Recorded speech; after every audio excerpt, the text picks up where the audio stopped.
Hello दोस्तों, welcome to my YouTube channel. यह screenshot the Hindi newspaper के एक एडिटोरियल का है। आज हम इस एडिटोरियल में यूज होने वाले एक इम्पोर्टेंट फ्रेज को समझेंगे और वो फ्रेज है हमारा साउंड एंड फ्यूरी।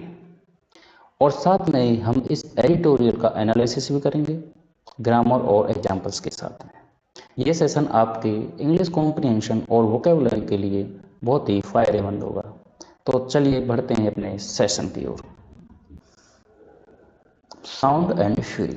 साउंड का मतलब होता है आवाज़ और फ्यूरी का मतलब होता है गुस्सा। अगर हम इनका अलग अलग मतलब समझते हैं तो साउंड का मतलब तो हो गया आवाज़ और फ्यूरी का मतलब हो गया गुस्सा। लेकिन जब हम इन दोनों ही शब्दों को आपस में जोड़ते हैं तो ये बन जाता है फ्रेज। और जब ये फ्रेज बन जाता है तो इसका अपना एक अलग ही मीनिंग निकल के आता है। तो उस जो फ्रेज बनने के बाद इसका जो मीनिंग निकलेगा वह निकलेगा शोर शराबा करना या फिर हंगामा करना। एक तरीके से जो मतलब एक ऐसा शोर शराबा या हंगामा जो निरर्थक हो, व्यर्थ हो। यानी कि हम कह सकते हैं कि जब साउंड और फ्री का इस्तेमाल किया जाता है, यह एक ऐसी चीज़ के लिए इस्तेमाल किया जाता है जो देखने और सुनने में तो बहुत बड़ी लगती है, लेकिन उसका कुछ भी महत्व नहीं होता है। जैसे कि अगर हम एक एग्जाम्पल लेते हैं, जैसे कि एग्जाम्पल लिया हमने, the movie trailer had a lot of sound and fury. जो मूवी का जो ट्रेलर था उसमें बहुत ज़्यादा हंगामा था, शोर शराबा था, लेकिन but the story was not impressive. मतलब जो स्टोरी थी वास्तव में इतनी भी इम्प्रेसिव नहीं थी या इतनी लोगों को पसंद नहीं आई वो चीज़।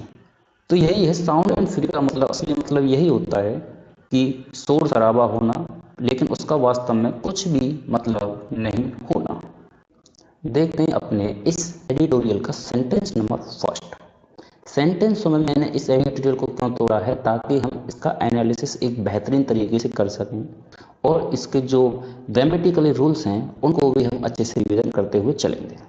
ठीक है, सबसे पहले हम क्या करेंगे कि सबसे पहले हम इसकी मीनिंग समझेंगे कि यह सेंटेंस कहना क्या चाह रहा है। उसके बाद हम इसको पार्ट्स ऑफ स्पीच में तोड़ेंगे जिससे कि हमारे जो ग्रामर हैं उनके रूल्स का भी रिवीजन हो जाए। ठीक, तो सबसे पहले हम इसकी हिंदी समझते हैं। ये राइटर कह रहा है the constitution might be a unifier. तो जो कॉन्स्टिट्यूशन, कॉन्स्टिट्यूशन मतलब संविधान, यानी कि हमारा भारत का संविधान। क्यों हमारा भारत का संविधान? ताकि इसमें द कॉन्स्टिट्यूशन लगा हुआ है, ये हमारे कॉन्स्टिट्यूशन को स्पेसिफाई करता है। Constitution might be unifier. Unifier का मतलब होता है एकता लाने वाला। संविधान जो है एकता लाने वाला हो सकता है, बट लेकिन द डिबेट एक्सपोज पोलराइजेशन।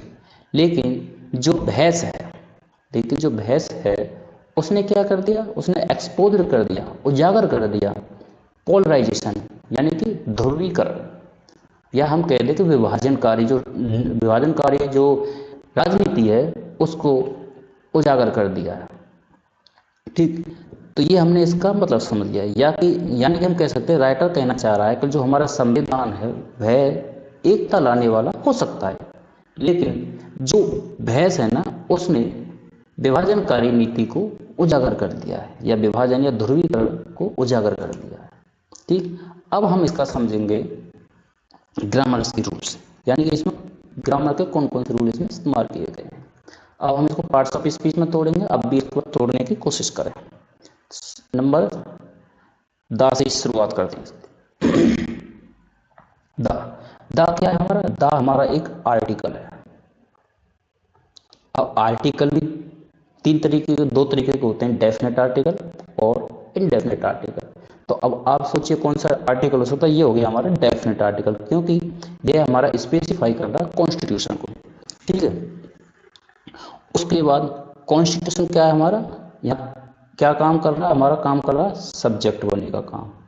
ठीक है, और पार्ट्स ऑफ स्पीच में क्या है हमारा? ये नाउन है, और नाउन भी कौन सा हमारा? ये कॉमन नाउन है। क्यों कॉमन नाउन है? क्योंकि इसका जो है प्लूरल बनाया जा सकता है। ग्रामर में दो ही प्रकार के नाउन हैं जो प्लूरल बन सकते हैं, एक तो हो गया कॉमन नाउन और दूसरा होगा कलेक्टिव नाउन। ठीक है, तो ये हमारा है कॉमन नाउन, क्योंकि इसका प्लूरल बन सकता है। अब माइट, माइट जो है हमारा, ये हमारा माइट है हमारा एक मॉडल वर्ब। मॉडल के वर्ब क्या होता है, ये हमारी पॉसिबिलिटी को दिखाता है, पॉसिबिलिटी को दिखाता है, ठीक है। बी हमारी एक है लिंकिंग वर्ब। लिंकिंग वर्ब क्या होती है, जो सब्जेक्ट को सब्जेक्ट कॉम्प्लीमेंट से जोड़ती है। और ए हमारा आर्टिकल हो गया, ये इंडेफिनिट आर्टिकल है, जो किसके लिए आया है, यूनिफायर के लिए। और यूनिफायर क्या है हमारा यहाँ पे, एक नाउन है। और यूनिफायर इसका भी भाई एक रूपता लाने वाला, कुछ दो लोग भी हो सकते हैं, चार लोग भी हो सकते हैं, ये चार संविधान या चार चीजें हो सकती हैं। तो ये हमारा क्या हो गया, कॉमन नाउन हो गया, ठीक है। तो और यहाँ पे ये क्या काम कर रहा है, सेंटेंस में ये काम कर रहा है सब्जेक्ट कॉम्प्लीमेंट बनने का। यानी कि हम कह सकते हैं जो दा है वह स्पेसिफाई कर रहा है कॉन्स्टिट्यूशन को, तो ये हमारा पूरा का पूरा हो गया एक तरीका से सब्जेक्ट। ये हो गया माइट मॉडल वर्ब, ये हमारी लिंकिंग वर्ब हो गई, ठीक। आर्टिकल यूनिफायर हमारा हो गया सब्जेक्ट कॉम्प्लीमेंट। बट हमारा हो गया एक कंजंक्शन जो दो सेंटेंसों को आपस में जोड़ रहा है, ठीक है। ये हमारा हो गया कंजंक्शन। द हमारा डेफिनेट आर्टिकल हो गया, किसे स्पेसिफाई कर रहा है, ये कर रहा है डिबेट को स्पेसिफाई कर रहा है। और डिबेट क्या है हमारा यहाँ पे, सेंटेंस सेकंड सेंटेंस का सब्जेक्ट बन रहा है, पार्ट ऑफ स्पीच में नाउन है, और कौन सा नाउन है, कॉमन नाउन है, ठीक है। नेक्स्ट हमारी है मेन वर्ब यानी कि एक्शन वर्ब, और कौन सी फॉर्म इस्तेमाल की गई है, V2, क्योंकि यह पास्ट सेंटेंस में लिखा गया है। तो ये हमारा हो गया V2, और ये हमारा सब्जेक्ट हो गया, वर्ब हो गया। अब हमारा आएगा ऑब्जेक्ट। ऑब्जेक्ट किस चीज़ का होता है, ऑब्जेक्ट हमेशा वर्ब का होता है, ठीक है। वर्ब के बाद जो ऑब्जेक्ट आता है वो हमेशा वर्ब का ऑब्जेक्ट होता है। तो ये हमारा हो गया ऑब्जेक्ट ऑफ वर्ब। और पॉलराइजेशन का मतलब तो ध्रुवीकरण, विभाजन कर, मतलब तरीके से विभाजन होता है। और इसका ऑब्जेक्ट है, ये नाउन कौन सा है, ये नाउन है, नाउन है, कौन सा नाउन है, कॉमन नाउन है, ठीक है। तो आपने इसको यहाँ तक समझा, आपने पार्ट्स ऑफ स्पीच में तोड़ने की कोशिश की, किस तरीके से मैंने तोड़ा इस चीज़ को आपने इसको समझा। यह हमारे एडिटोरियल का सेंटेंस नंबर 2 है, इसको हम अच्छे से समझेंगे। उसके बाद हम इसे ग्रामेटिकली पार्ट्स ऑफ स्पीच में तोड़ने की कोशिश करेंगे। सबसे पहले हम इसको समझते हैं। इसमें राइटर ने लिखा है कि parliamentary debate the parliamentary debate on the constitution. जो पार्लियामेंट्री का मतलब है संसदीय, डिबेट यानी कि बहस, ऑन कॉन्स्टिट्यूशन यानी कि संविधान, संविधान पर संसदीय बहस। Turn out to be, turn out to be का मतलब है बदल गई या बदल कर कुछ हो गई, ठीक है। टर्न आउट यानी कि बदल गई, टू बी यानी कि कुछ हो गई, यानी कि बदल कर कुछ हो गई, ठीक है। तो इसका जो लिटरली जो उसका भाव निकल के आएगा कि बदल कर कुछ हो जाना। To be yet another occasion, एक और अवसर। एन अदर का मतलब एक और, एन अदर ओकेजन यानी कि अवसर हो गया, ऑफ इंटेंस, इंटेंस यानी कि तीव्र या तीखी, डायट्राइब यानी कि आलोचना कह सकते हैं हम, एक तरीके से निंदा कह सकते हैं, ठीक है। बिटवीन यानी कि बीच, किस किस के बीच हुई है आलोचना, intense diatribe. The ruling alien, ruling का मतलब सत्तारूढ़, और एलियंस यानी कि गठबंधन, एंड द अपोजिशन यानी कि सत्तारूढ़, गठबंधन और अपोजिशन के बीच में, ठीक है। तो हम इसका, अब मैंने इसके सारे मीनिंग बता दिए, अब इसका मतलब क्या है वो समझते हैं। तो इसमें कहा गया है जो संविधान पर संसदीय बहस turn out to be yet, एक बदल गई, एन अदर ओकेजन, एक दूसरे अवसर में। जो संविधान पर संसदीय बहस थी वह एक और अवसर में बदल गई। वह अवसर क्या था, ओकेजन ऑफ इंटेंस डाइट, तीव्र आलोचना। वह अवसर था तीव्र आलोचना का, यानी तीखी निंदा का जो अवसर था, ठीक है। Between the ruling aliens and the opposition, जो सत्तारूढ़ गठबंधन है और अपोजिशन के बीच। तो कहने का मतलब है कि संविधान पर जो संसदीय बहस हुई थी वह सत्तारूढ़ गठबंधन और अपोजिशन के बीच एक दूसरा अवसर बन गई तीखी आलोचना के लिए। ठीक, अब हम इसको पार्ट्स ऑफ स्पीच में तोड़ने की कोशिश करते हैं। ठीक है, द हमारा क्या हो गया, ये द हमारा हो गया आर्टिकल। कौन सा आर्टिकल हो गया, डेफिनेट आर्टिकल हो गया। ठीक है, थोड़ा थोड़ा लिखता चलता हूँ, अब समझते हुए चलना। पार्लियामेंट्री डिबेट, यहाँ पर पार्लियामेंट्री क्या, ये हमारा एक एडजेक्टिव है जो किसको स्पेसिफाई कर रहा है, डिबेट को स्पेसिफाई। दा भी हमारा डिबेट को स्पेसिफाई कर रहा है, पार्लियामेंट्री भी हमारा डिबेट को स्पेसिफाई कर रहा है। तो ये क्या है, हमारा नाउन। ठीक है, ये हमारा हो गया प्रेपोजिशन, ये हो गया हमारा कॉन्स्टिट्यूशन दो है द ऑब्जेक्ट ऑफ प्रेपोजिशन। ठीक है, और द हमारा हो गया डेफिनेट आर्टिकल। टर्न हमारी होगी वर्ब फॉर्म और second form of verb. Out हो गया हमारा एडवर्ब।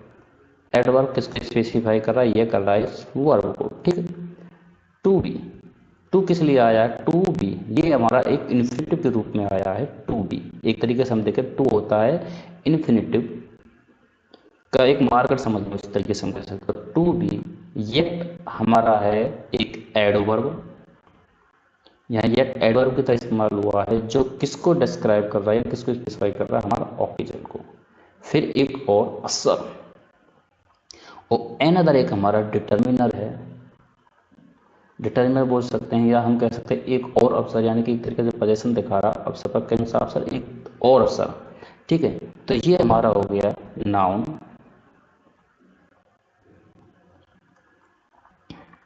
और ये हमारा हो गया प्रीपोजिशन, और ये हो गया प्रीपोजिशन इंटेंस डायट्राइब।